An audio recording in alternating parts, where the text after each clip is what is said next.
और कल का दिन भारत रूस संबंधों के लिए काफी अहम है। पीएम मोदी 22वें भारत रूस शिखर सम्मेलन में शामिल होने के लिए मॉस्को पहुंचेंगे। मोदी और पुतिन के बीच राजनयिक संबंधों को नई ऊंचाई देने पर चर्चा होगी। कुछ ऐसी सैन्य डील भी होगी जिससे चीन पाकिस्तान की चिंता बढ़ेगी। पीएम मोदी के मॉस्को दौरे पर कीव और वॉशिंगटन की नजरें भी होंगी, क्योंकि दोनों ही देश ये जानना चाहेंगे कि पीएम मोदी इस बार युद्ध रोकने के लिए पुतिन को क्या संदेश देंगे। पिछले 10 वर्षों में मोदी पुतिन की 16 बार मुलाकात हो चुकी है और आखिरी मुलाकात सितंबर 2022 में समरकंद में एससीओ सम्मेलन के दौरान हुई थी।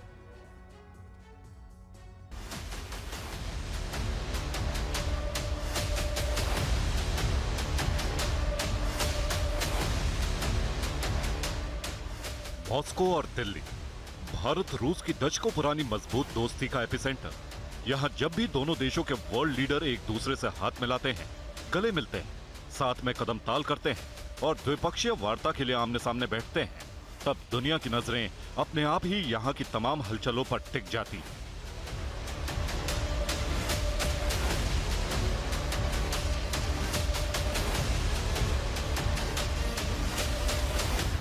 और ऐसी परिस्थिति में जब मध्य पूर्व जंगी बारूद के ढेर पर बैठा हो, रूस यूक्रेन के बीच 2.5 साल से युद्ध छिड़ा हो,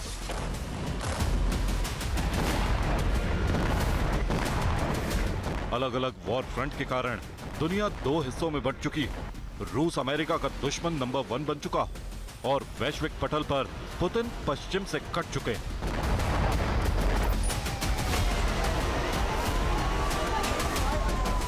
तब ऐसे में क्रेमलिन के निमंत्रण पर प्रधानमंत्री मोदी का मॉस्को जाने का फैसला करना अपने आप में ही इस्लामाबाद, बीजिंग से लेकर कीव और वॉशिंगटन डीसी तक के अखबारों और चैनलों की सुर्खियां बन चुका है।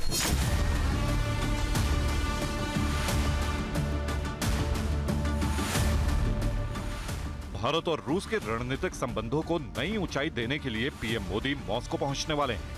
22वें भारत रूस शिखर सम्मेलन में हिस्सा लेने के लिए वो 8 और 9 जुलाई को प्रेसिडेंट पुतिन के खास मेहमान होंगे। क्रेमलिन में पुतिन पीएम मोदी को प्राइवेट डिनर देंगे। प्रधानमंत्री मोदी अगले दिन भारतीय समुदाय के लोगों से मिलेंगे। क्रेमलिन में अज्ञात शहीद सैनिक की समाधि पर श्रद्धांजलि देंगे। इसके बाद मॉस्को में एक प्रदर्शनी को देखने जाएंगे और फिर पीएम मोदी और राष्ट्रपति पुतिन के बीच वार्ता होगी। इसके बाद भारत रूस के बीच प्रतिनिधि स्तर पर भी बातचीत होगी।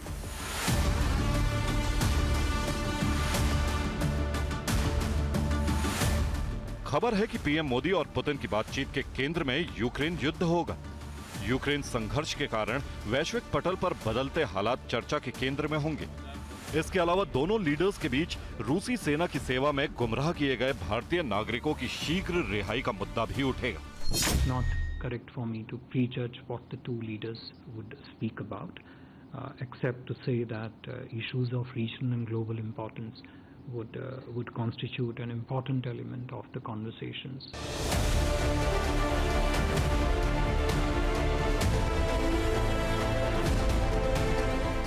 भारत रूस शिखर सम्मेलन समाप्त होने के बाद पीएम मोदी 9 जुलाई की दोपहर को मॉस्को से वियना के लिए रवाना होंगे। वहां 2 दिवसीय प्रवास के दौरान ऑस्ट्रिया के राष्ट्रपति के साथ उच्च स्तरीय वार्ता करेंगे। और उनका ऑस्ट्रिया जाना इसलिए ऐतिहासिक होगा क्योंकि 41 साल बाद भारत का कोई प्रधानमंत्री वियना की धरती पर कदम रखेगा। वैसे मोदी 3.0 में पीएम मोदी की एक साथ 2 देशों की ये पहली विदेश यात्राएं होंगी। वैश्विक मंचों पर इनमें सबसे ज्यादा चर्चा रूस दौरे की ही रहेगी। ऐसा इसलिए क्योंकि यूक्रेन से युद्ध शुरू होने के बाद पीएम मोदी की ये पहली मॉस्को यात्रा है और पीएम मोदी उज्बेकिस्तान में 2 साल पहले हुए एससीओ समिट में अलग से हुई बातचीत के दौरान पुतिन से कह चुके हैं कि युद्ध किसी भी मसले का हल नहीं है। आज का युग युद्ध का है नहीं और हमने फोन पर भी कई बार आपसे इस विषय में बात की है।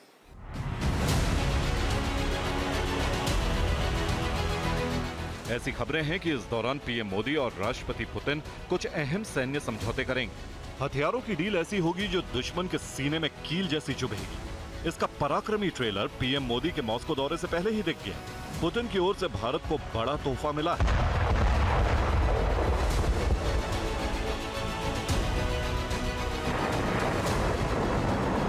रूस ने घोषणा की है कि उसने टैंकों के मजबूत कवच को फाड़ने वाले गोलों का भारत में निर्माण शुरू कर दिया है।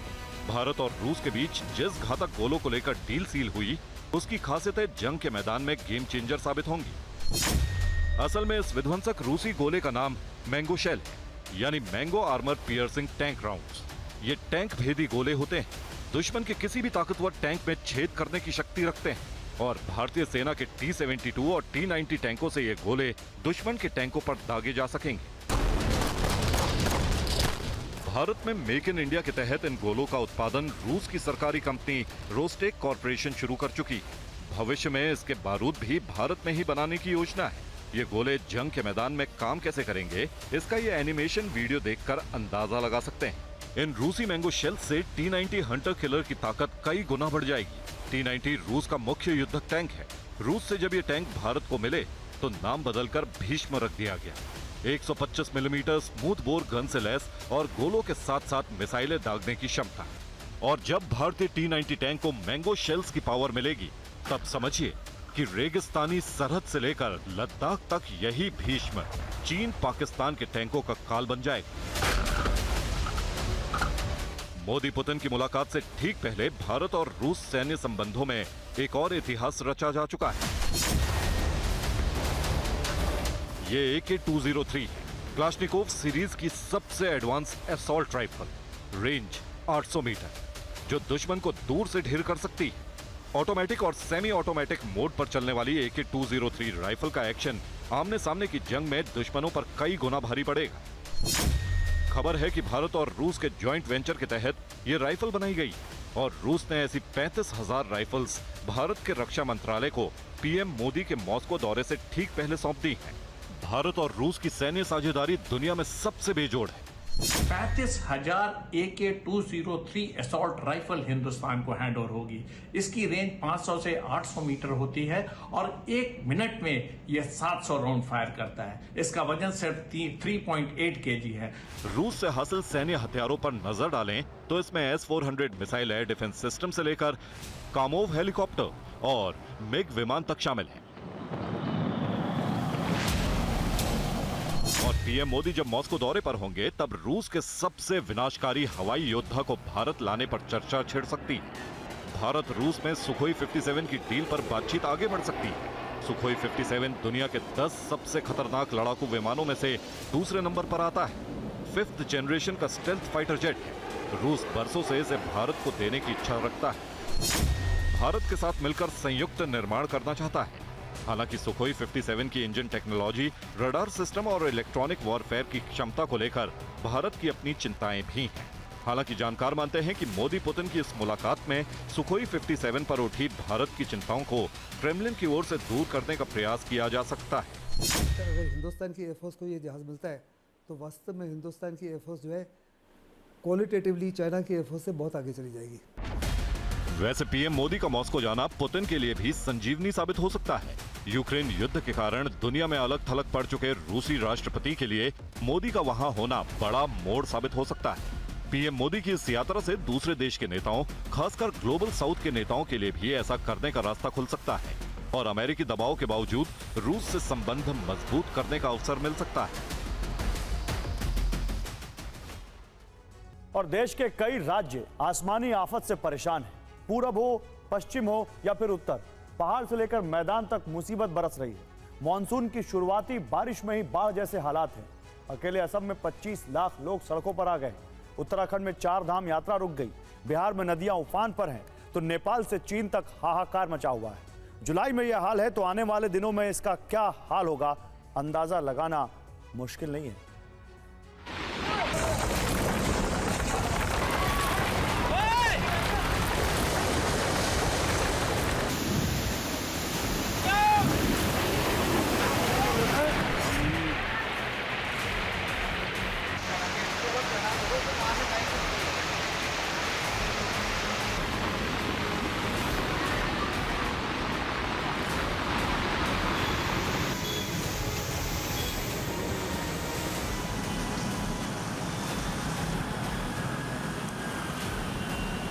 उत्तराखंड से महाराष्ट्र तक,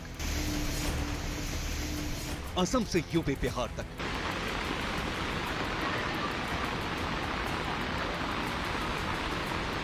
क्या नेपाल, क्या चीन, हर तरफ आसमान से आफत बरस रही है। कुदरत अपना रौद्र रूप दिखा रही है। लाखों लोगों पर असर पड़ा है। बाढ़ की तस्वीरें परेशान करने वाली हैं। देवभूमि उत्तराखंड में इतनी मूसलाधार बारिश हुई कि रामनगर में अल्मोड़ा रानी खेत को जोड़ने वाले पुल के 2 टुकड़े हो गए। जिस वक्त ये पुल टूटा, कई लोग वहां खड़े थे। पहले इस पुल पे दरार आई और देखते ही देखते ये बारिश की भेंट चढ़ गया। दोनों तरफ गाड़ियां फंस गईं। जो यात्री फंस गए वो जिंदगी दांव पर लगाकर नदी पार करते दिखे।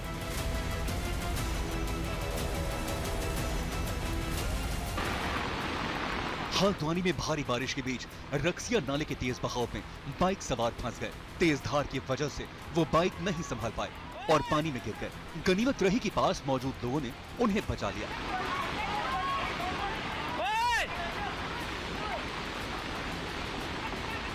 मूसलाधार बारिश के चलते हरिद्वार में लालढांग क्षेत्र के कई गांवों में पानी भर गया। हालांकि अभी तक जो जल भराव हुआ वो बारिश के कारण है, लेकिन डर यह है कि यहां से होकर बहने वाली रफसान नदी में उफान आ चुका है। ऐसे में अगर बारिश तेज हुई तो लोगों पर डबल मुसीबत आ जाएगी। उत्तराखंड में बारिश रुकने का नाम नहीं ले रही है। गंगा नदी का जल स्तर लगातार बढ़ता जा रहा है। मौसम का विकराल रूप आगे भी देखने को मिल सकता है। मौसम विभाग ने 9 जिलों में बारिश का रेड अलर्ट जारी किया है। चमोली, रुद्रप्रयाग, पौड़ी गढ़वाल, पिथौरागढ़, बागेश्वर, अल्मोड़ा, चंपावत, नैनीताल और ऊधम सिंह नगर में रेड अलर्ट है, जबकि देहरादून, हरिद्वार, टिहरी और उत्तरकाशी में ऑरेंज अलर्ट है। अलर्ट की वजह से प्रशासन ने 4 धाम यात्रा पर फिलहाल रोक लगा दी है। नेशनल हाईवे समेत 90 सड़कें बंद हैं। स्कूलों की भी छुट्टियां घोषित कर दी गई हैं।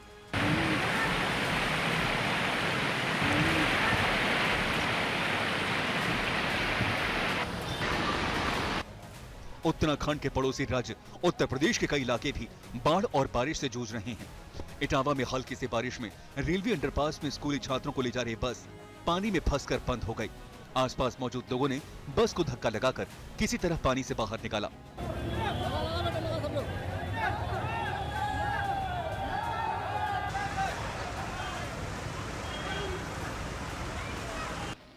श्रावस्ती में कई गांव बाढ़ की चपेट में आ चुके हैं। बहराइच नेशनल हाईवे पर पानी भरने से आवाजाही ठप हो गई। राप्ती नदी खतरे के निशान से 150 सेंटीमीटर ऊपर बह रही है। ऐसे में प्रशासन गांव में फंसे लोगों को सुरक्षित जगहों पर पहुंचाने में जुटा है।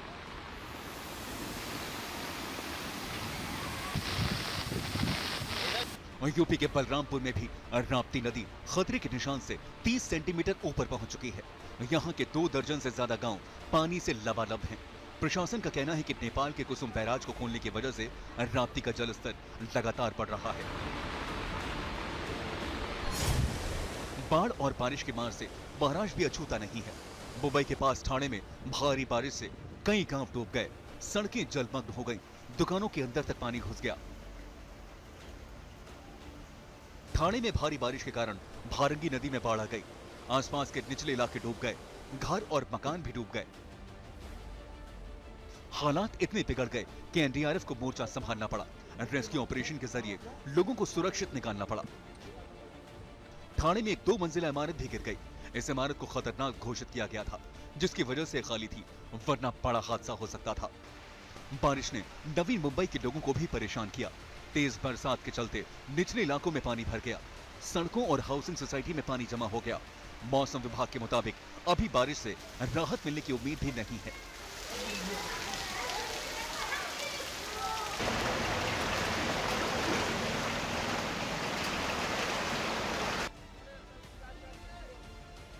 मूसलाधार बारिश की मार बिहार पर भी पड़ी है। राज्य में लगातार गिर रहे पुल की खबरों के बीच राजधानी पटना में सड़कें धंसने लगी हैं। नहर पर बनी सड़कों के धंसने से वहां खड़ी गाड़ियां पानी में समा गईं। फिर उन्हें जेसीबी से निकाला गया। बिहार के सासाराम में तो झरने का पानी अचानक बढ़ गया, जिससे लोग घबरा गए।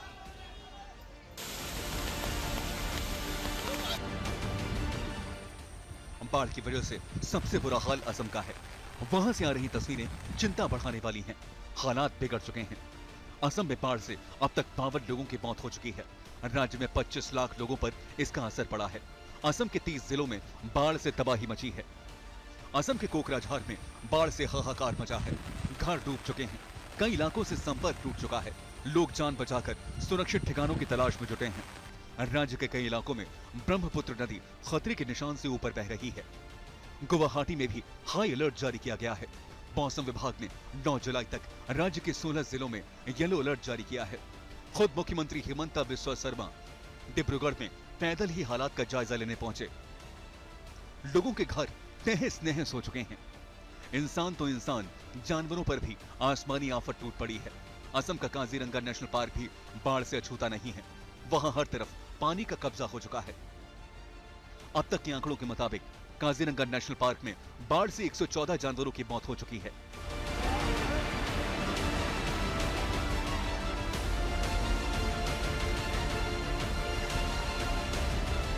यूपी और बिहार के कई जिलों में खतरा नेपाल से आने वाले पानी से भी है।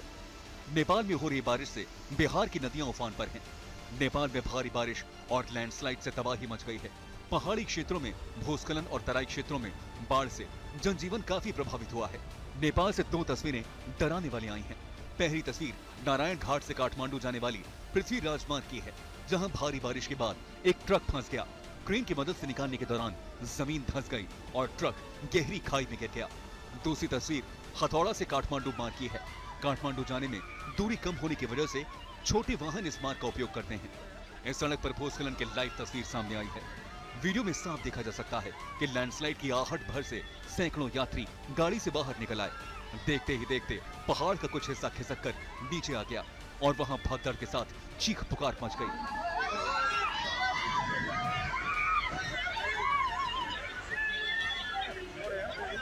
नेपाल में बाढ़ और लैंडस्लाइड से अब तक 8 लोगों की मौत की सूचना है। वहीं 45 जगहों पर हुए भूस्खलन से 20 से ज्यादा सड़कें बंद है। नेपाल की राजधानी काठमांडू में भी बारिश हो रही है। रेस्क्यू ऑपरेशन में पुलिस के साथ आर्मी को भी उतारा गया है। नेपाल ही नहीं, बारिश और बाढ़ चीन के लिए भी चिंता का सबब बना हुआ है। दक्षिण चीन के कई प्रांतों में तबाही मची है। सड़कें समंदर बन चुकी हैं। शहरों में नाव चल रही है। बड़ी बड़ी इमारतों के बेसमेंट में पानी भरा है। नदियां उफान पर हैं। लोगों को सुरक्षित ठिकाने तक पहुंचाने के लिए रेस्क्यू ऑपरेशन चलाया जा रहा है। चीन से आए आंकड़ों के मुताबिक बाढ़ से 3,40,000 लोग प्रभावित हुए हैं, जबकि 2600 सड़कें और पुल क्षतिग्रस्त हुए हैं। चीन के शहरों का इतना बुरा हाल है तो सोचे गांवों में कितनी तबाही मची होगी। बाढ़ और बारिश के साथ चीन पर तूफान का भी कहर टूटा है। ये तस्वीर चीन के डोंगबिंग में आई तूफान की है। इस इलाके में तूफान से कोहराम मच गया। 5 लोगों की मौत हो गई, जबकि शेंगडोंग में 83 से ज्यादा लोग घायल हैं। और अमेरिका में उल्लू के संहार का अभियान शुरू किया जा रहा है। सरकार ने फैसला लिया है कि करीब 4.5 लाख से अधिक उल्लुओं को गोली मार दी जाएगी। हैरानी की बात यह कि अभियान उल्लू की प्रजाति को बचाने के लिए किया जा रहा है। उल्लू को मारकर उल्लू की प्रजाति कैसे बचेगी, यह आप इस रिपोर्ट में देखिए। उल्लू का दुश्मन उल्लू। उल्लू का शिकारी भी उल्लू। उल्लू ही उल्लू को खत्म करने के कसूरवार। अब सवाल है कि ऐसी हालत में क्या करे सरकार। अमेरिका ने फैसला ले लिया है। अमेरिका में शिकारियों की भर्ती हो रही है। निशानेबाजों की फौज तैयार हो रही है। जंगल में उल्लू के ठिकाने तलाशे जा रहे हैं। 5 लाख उल्लू को मारने का ऑर्डर जारी हो गया है। सुनकर अजीब लगता है कि उल्लू को ही उल्लू से बचाने की जरूरत क्यों पड़ गई। तो इसकी वजह सिर्फ प्रजाति है। अमेरिका में उल्लू की 2 प्रजातियां हैं। पहले का नाम स्पॉटेड है तो दूसरे को वार्ड प्रजाति का माना जाता है। अब अमेरिका से स्पॉटेड उल्लू की प्रजाति खत्म होने लगी है, इसलिए सरकार ने फैसला लिया है 5 लाख वार्ड उल्लू प्रजाति को मारा जाएगा। जंगल में उल्लू को दफनाने का इंतजाम होगा। वार्ड प्रजाति के उल्लू देखते ही मार दिए जाएंगे। ऐसा करने के पीछे तर्क यह है कि वार्ड उल्लू ताकतवर होते हैं, स्पॉटेड उल्लू उनके मुकाबले छोटे और कमजोर होते हैं, जिसकी वजह से वार्ड उल्लू जब स्पॉटेड उल्लू पर हमला करते हैं तो स्पॉटेड उल्लू की मौत हो जाती है। जिन जगहों पर उल्लू के रहने लायक वातावरण है, वहां से भी स्पॉटेड उल्लू दूसरी प्रजाति के डर से भाग जाते हैं। कई बरसों तक उल्लू की इस 2 प्रजाति की लड़ाई की वजह से ही स्पॉटेड उल्लू अब बेहद कम बच पाए हैं। अमेरिका में सरकार अब स्पॉटेड उल्लू और बार्ड उल्लू की प्रजाति को बराबर करने में जुटी है। यही वजह है कि बैलेंस बनाने के लिए बंदूक की मदद ली जाएगी। हालांकि कई संस्थाएं इस फैसले का विरोध कर रही हैं। एक प्रजाति को बचाने के लिए दूसरी प्रजाति को कम करने के फैसले पर सवाल उठ रहे हैं। Bureau report, TV9, Bharatvarsh.